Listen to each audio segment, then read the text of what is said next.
بسم اللہ الرحمن الرحیم الحمد للہ رب العالمین والصلاة والسلام علی سید الانبیاء والمرسلین وعلی آلہ وصحبہ وامتہ اجمعین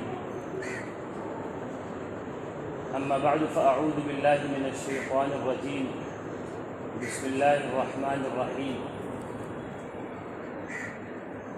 سبحان الذي أسرى بعبده ليلا من المسجد الحرام إلى المسجد الأقصى الذي باركنا حوله لنريه من آياتنا إنه هو السميع البصير وقال عز وجل ومن يتق الله يجعل له مخرجا صدق الله العلي العظيم.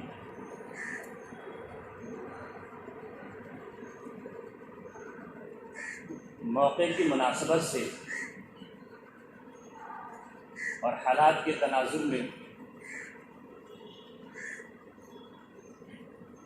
آج کے دن کے لیے ایک اچھا موضوع ملا.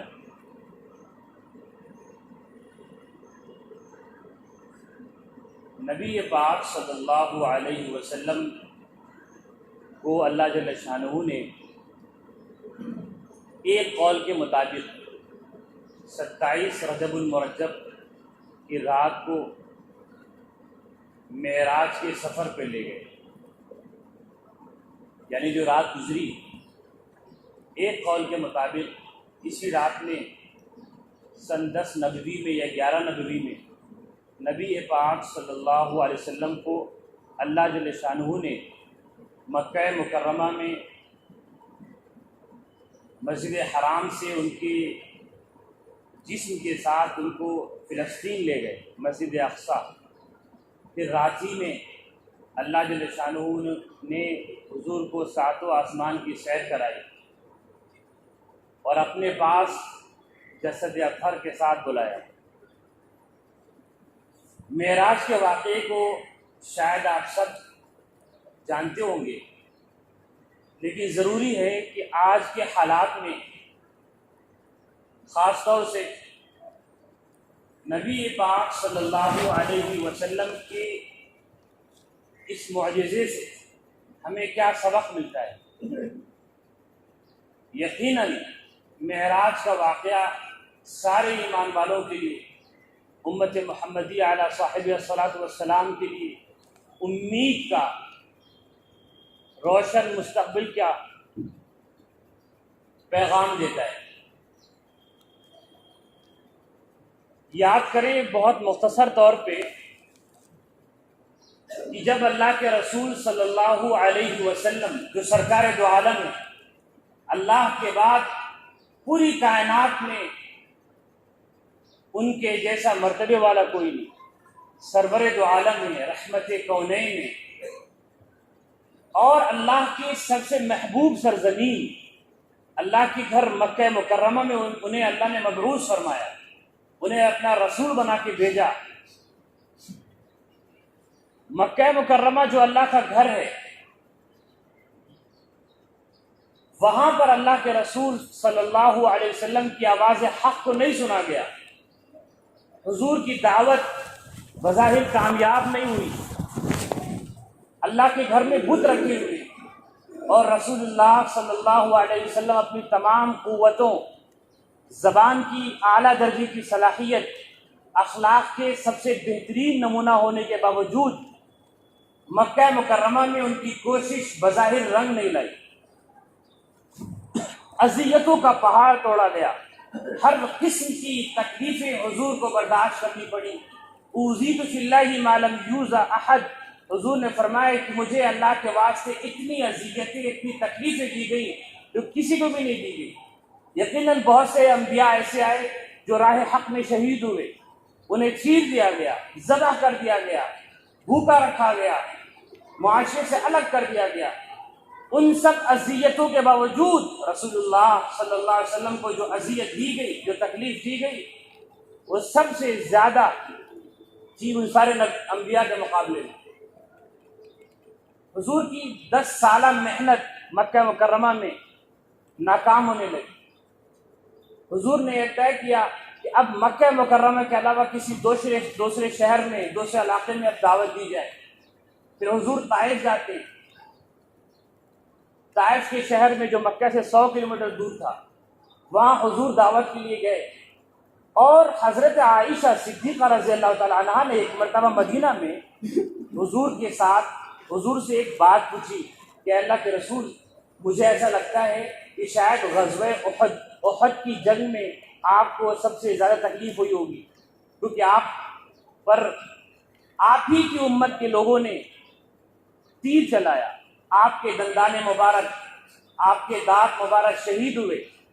تو جب آپ کی جسم سے لہو نکلا، آپ کا عضو ٹوٹا، تو مجھے ایسا لگتا ہے کہ اللہ کے رسول سب سے زیادہ تکلیف آپ کو احد کے واقعے میں ہوئی ہوگی. حضور نے فرمایا نہیں، مجھے سب سے زیادہ تکلیف پوری زندگی میں طائف میں ہوئی. حضور طائف میں امید لے کر گئے تھے، ان کے ساتھ میں کوئی نہیں تھا سوائے ان کے منہ بولے بیٹے زید بن حارثہ. مہینہ بھر حضور وہاں دعوت دیتے ہیں.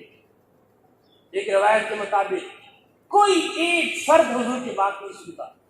حضور مکہ مکرمہ سے دل شکستہ گئے تھے، ٹوٹے دل کے ساتھ گئے تھے، طائف میں امید لے کر گئے تھے، لیکن وہاں پہ اور مزید اذیت کا سامنا کرنا پڑا. ایک فرد بھی حضور کی دعوت پر لبیک نہیں کہا.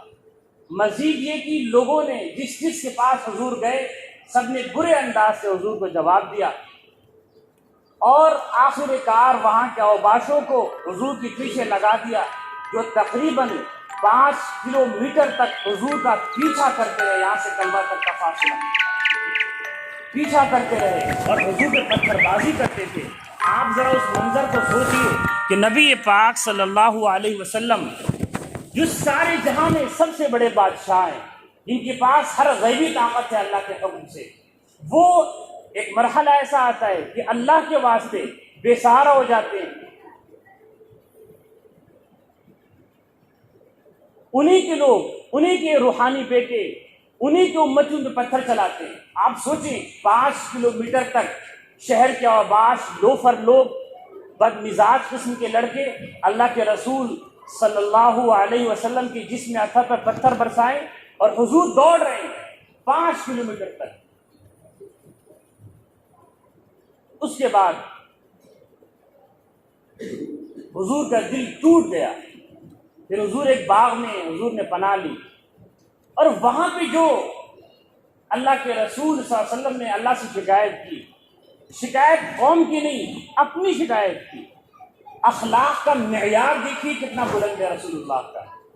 فرمایا اللہم انی اشکو الیک ضعف قوتی وقلت حیلتی وہوانی علی الناس. یہ واقعہ سب لوگ جانتے ہیں، طائف کا واقعہ آپ سب لوگ جانتے ہوں گے. میں تازہ کر رہا ہوں ایک سبق سنانے کے لیے. حضور نے اللہ سے یہ فرمایا، اے اللہ میں آپ سے شکایت کرتا ہوں کہ میں کمزور ہوں، میں کوتاہ ہوں، میرے اندر خامیاں ہیں کہ میں کامیاب نہیں ہوں. انسانیت کا سب سے بڑا معلم جو اللہ کی زبان بن کر اترا ہے، جس کی ہر بات حق ہے، جو غصے میں بولے، نیند میں بولے، جاگتا بولے، حق بولے، لا اقول الا حقا. وہ یہ کہہ رہے ہیں کہ اے اللہ میں اپنی کمزوری کی شکایت کرتا ہوں، میں کمزور ہوں، میرے پاس تدبیر نہیں ہے، میں غلط حکمت سے دعوت دے رہا ہوں، میرے پاس سلیقہ نہیں ہے دعوت دینے کا، میں صحیح بات پہنچا نہیں پا رہا ہوں. وَحَوَانِ عَلَى النَّاسِ، میں بے حیثیت ہوں، میری قدر لوگوں میں نہیں ہے، میرا معیار وہ نہیں ہے لوگوں کے نزدیک میری وجہ سے کہ لوگ میری بات سنیں. اے اللہ میں آپ سے مدد مانگتا ہوں، آپ اپنی مدد کے بغیر مجھے بے سہارا نہ چھوڑیے، میرے حوالے مجھے مت کیجیے، میرے اوپر میری چیز کو مت چھوڑیے. میں خود کچھ نہیں کر پاؤں گا جب تک آپ کا دست غیب، آپ کی شفقت، آپ کا ساتھ نہیں ہوگا. اپنی صلاحیت کے بوتے پر میں نہیں کر سکتا.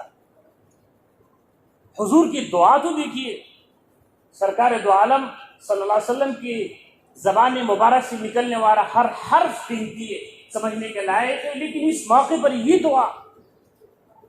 پھر اللہ جل شانہ کی طرف سے فرشتے آتے ہیں اور پوچھتے ہیں، اے جبریل امین آتے ہیں، کہتے ہیں یا رسول اللہ آپ ان فرشتوں کو حکم دیجیے، پہاڑ کے فرشتے یہ طائف کے دونوں طرف پہاڑوں کو ملا دیں گے اور سارے لوگ مارے جائیں گے.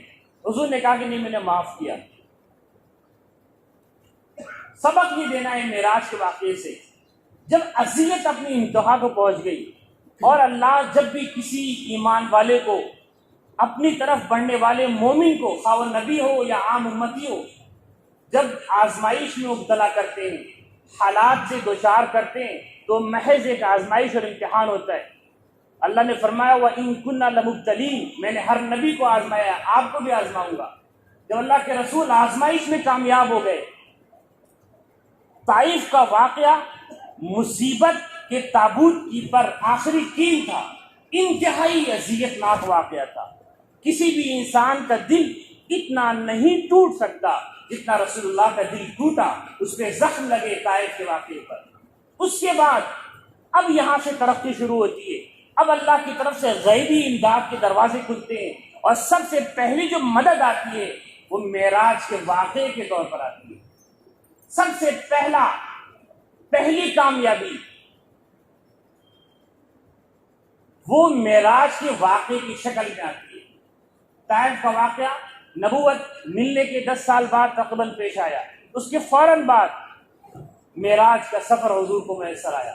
اللہ کے رسول صلی اللہ علیہ وسلم کو رب دو جہاں نے جسم کے ساتھ اپنے پاس بلایا، اور قرآن پاک کی آیت میں نے جو تلاوت کی تھی، سبحان الذی اسری بعبدہ لیلا من المسجد الحرام الی المسجد الاقصی الذی بارکنا حولہ، کہ اللہ کی ذات پاک ہے جس نے رات کے ایک حصے میں اپنے بندے کو مسجد حرام سے اٹھا کر مسجد اقصی فلسطین لے گئی، اور پھر وہاں سے آسمانوں تک کا سفر کرایا، لنوریہ من آیاتنا، تاکہ بے شمار اللہ کی آیتیں نشانیاں دیکھیں۔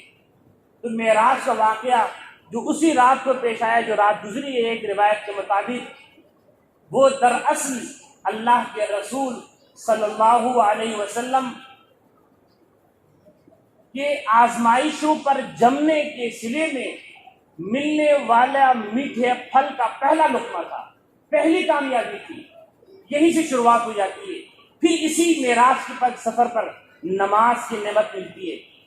اسی معراج کے واقعے کے بعد مدینہ سے وفود آتے ہیں اور ہجرت کے انتظام ہونے لگتا ہے، اور اسلام ترقی کے راہ پہ گامزن ہو جاتا ہے۔ تو دراصل سب سے پہلا واقعہ جو ترقی کا، کامیابی کا اور صبر کرنے کے نتیجے میں میٹھے پھل کے طور پہ ملا، وہ معراج کا واقعہ ہے۔ ہمیں امید کی ایک کرن نظر آتی ہے معراج کے واقعے سے۔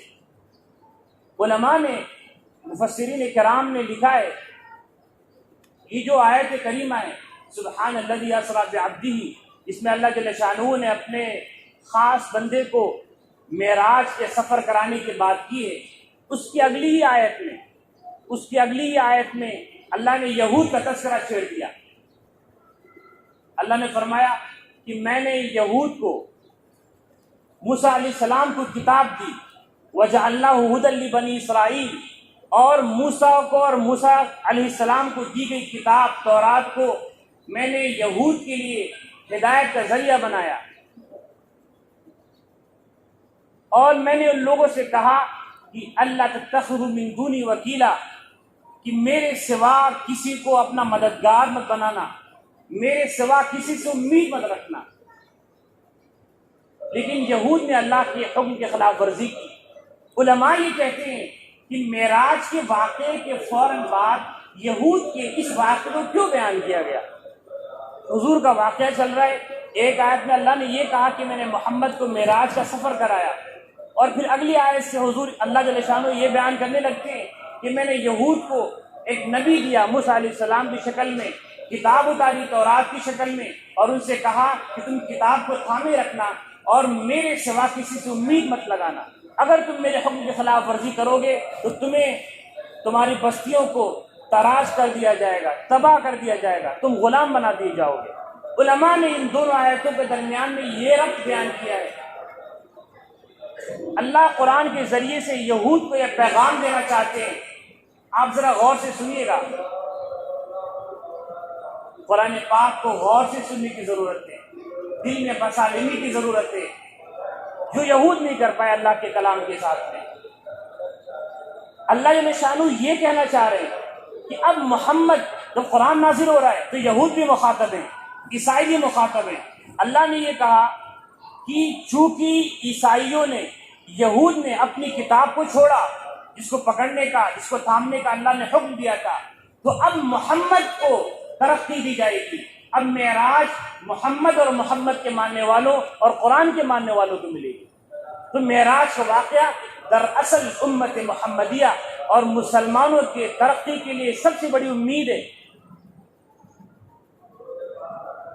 جب بھی اذیت اپنی انتہا کو پہنچ جائے، حالات جب خراب ہونے لگے، تو یاد رکھیے فیصلے کی گھڑی قریب آ رہی ہے۔ جتنا مسلمانوں پہ شکنجہ کش جائے، اتنی ہی ایمان کو مضبوط کرنے کی ضرورت ہے۔ جب حالات بہت سخت ہو جائیں، جب یہ سمجھ میں نہ آئے کہ حق کا تو بول بالا ہی نہیں ہو رہا ہے، حق تو دبا جا رہا ہے، باطل اٹھا جا رہا ہے، تو آپ سمجھیے اب اللہ کی طرف سے فیصلے کی گھڑی قریب آنے والی ہے۔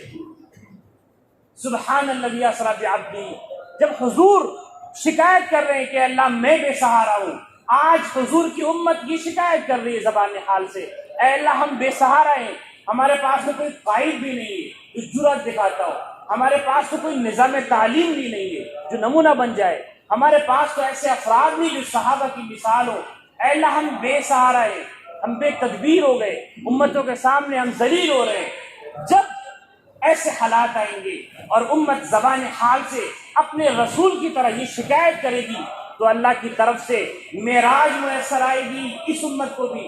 علامہ اقبال نے اپنی کرامتی زبان میں کہا تھا کہ دے ولولہ شوق جسے لذت پرواز، اے مومنو اپنے اندر ترقی کی، آگے بڑھنے کی، اللہ کے پیغام کو عام کرنے کے ولولے کو پیدا کرو، پرواز کی، اڑان کی سوچو۔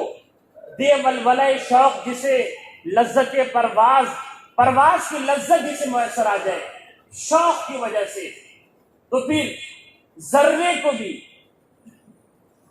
میسر آتا ہے، ذرہ بھی کر سکتا ہے مہ و مہر کو تاراج۔ ایک ایک ذرہ بھی، امت کے حقیر افراد بھی اگر شوق پیدا کر لیں، ایمان پیدا کر لیں، اللہ سے امید لگا لیں، تو پھر وہ معراج نصیب ہو سکتی ہے۔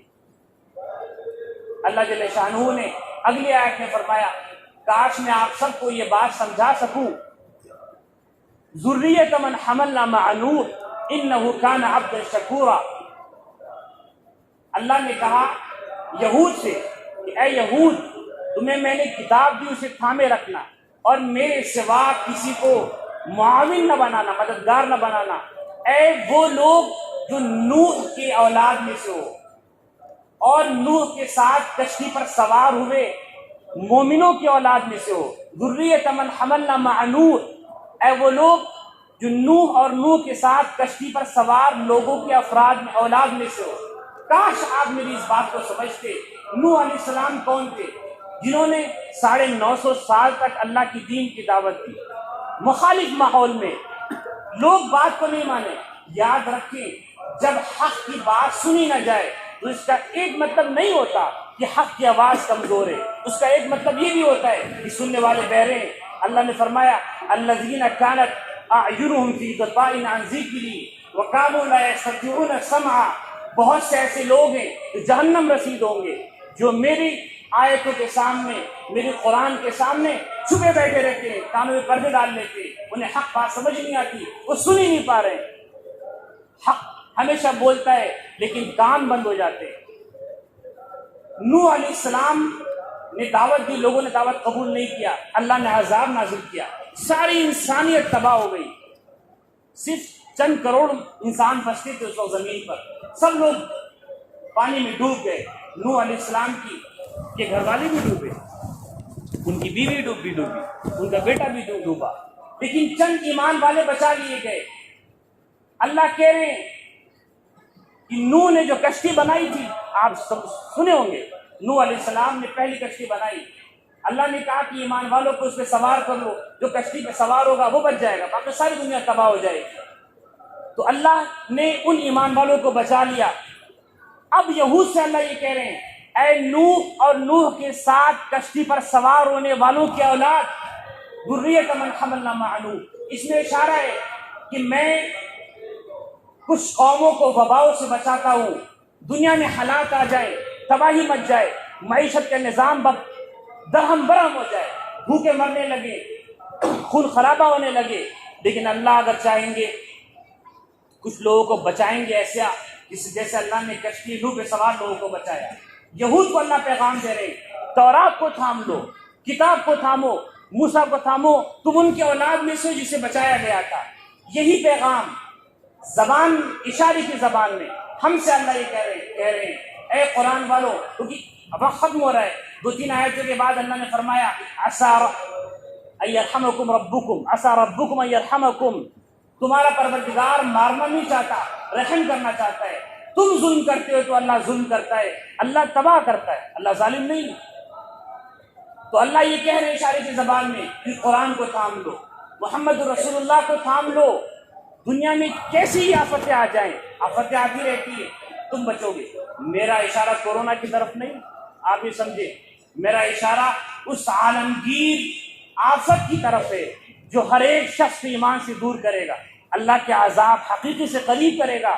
لوگوں اپنے ذہن کو بھٹکنے نہ دیجیے، جتنا عقل ہمیں دور لے جا رہی ہے اتنا آپ غیب پہ ایمان رکھیے۔ اللہ کے رسول صلی اللہ علیہ وسلم کی سنت پہ جمنا ایسا مشکل ہونے والا ہے جیسا کہ انگارے کو ہاتھ پہ رکھنا۔ یہ ایمان تازہ رکھیے، دین کو اصلی شکل میں باقی رکھیے، معراج نصیب ہوگی۔ اور اگر 1-2 منٹ مجھے مل جائے تو میں یہ بات ضرور کہوں گا، علامہ کشاف زمخشری نے، صاحب کشاف علامہ جلال اللہ زمخشری نے اپنی کتاب میں لکھا ہے کہ اللہ نے جو معراج کے واقعے میں یہ بات کہی ہے، سبحان الذی اسریٰ بعبدہ لیلا من المسجد الحرام، ترجمہ اس کا یہ کہ پاک ہے وہ ذات، برتر ہے وہ ذات جو اپنے بندے کو رات کے ایک حصے میں اٹھا کر لے گئی اوپر۔ یہ رات کا ایک حصہ کیوں بولا؟ لیلن نکرہ کیوں بولا؟ جو عربی جاننے والے ان کے لیے اس میں اشارہ یہ ہے کہ اللہ کی ذات پاک ہے ہر عیب سے، وہ کسی بھی وقت مدد کو آ سکتی ہے، اور چاہے دنیا میں رات چھائی ہو، امید کی روشنی ختم ہو گئی، آفتاب ڈوب گیا، خورشید غروب ہو گیا، رات ہے، اللہ رات کے پہر میں معراج کرائے۔ جب امیدیں ٹوٹ جائیں گی، خدا کے واسطے قرآن کے پیغام کے جا کے کان کھول لیجئے، دلوں کو کھول لیجئے، یہ قرآن زندہ ہے، وہ زندہ رہے گا۔ قیامت بپا ہوگی، قرآن پہ نہیں ہوگی۔ لوگوں قرآن سے قریب کیجیے، اپنے آپ کو کیجیے، تلاوت کیجیے۔ وہ جو نیچرل دین تھا جو ختم ہو گیا، اب نیٹ والا زمانہ آ گیا، بیانات تو سنے جا رہے ہیں لیکن صبح کی تلاوت ختم ہو گئی، دین کے تذکرے ختم ہو گئے، پردہ ختم ہو گیا، عورتیں باہر آنے لگی، نیچرل پرانا دین لے کر آئیے، وہی جسے قدم پسندی کہا جاتا ہے، وہی اصل دین ہے، اسی طرف سے نصیب ہوگی۔ اللہ نے فرمایا، آخری بات یہ ختم کرتا ہوں، وہ اللہ وہ ہے جس نے کافروں کو اپنے گھروں سے نکال دیا۔ تم یہ سمجھتے تھے کہ وہ بڑے مضبوط ہیں، وہ کہاں ٹس سے مس ہونے والے، اور انہیں بھی یہ گمان تھا کہ ان کے پاس ایسا نظام دفاع ہے، ایسا ڈیفینس سسٹم ہے کہ انہیں کوئی ہلاک نہیں کر سکتا۔ وَظَنُّوا أَنَّهُمْ مَانِعَتُهُمْ رُسُولُهُم مِّنَ اللَّهِ، لیکن اچانک ایسا واقعہ ہو گیا، ایک سیکنڈ میں اللہ نے نظام بدل دیا۔ قَلَهُمْ فِي قُلُوبِهِمُ الرُّعْبُ، ان کے دل میں خوف طاری ہو گیا، اور جو کل کو اپنے آپ کو مستحکم سمجھتے تھے ایک رات میں وہ کمزور ہو گئے اور حق غالب آ گیا۔ ایک رات میں فیصلے ہوتے ہیں، اس لیے لوگوں کسی بھی فتنے کا شکار نہ ہو، دین کو باقی رکھیں۔ ہماری عقل کچھ بھی کہے، اللہ کے رسول صلی اللہ علیہ وسلم کی لائی ہوئی ہر شریعت، ان کا ہر طریقہ، ان کا لباس، ان کی داڑھی، ان کی ٹوپی، ان کی ایک ایک چھوٹی چھوٹی چیزیں ہمارے لیے اہم ہیں۔ وآخر دعوانا الحمدللہ۔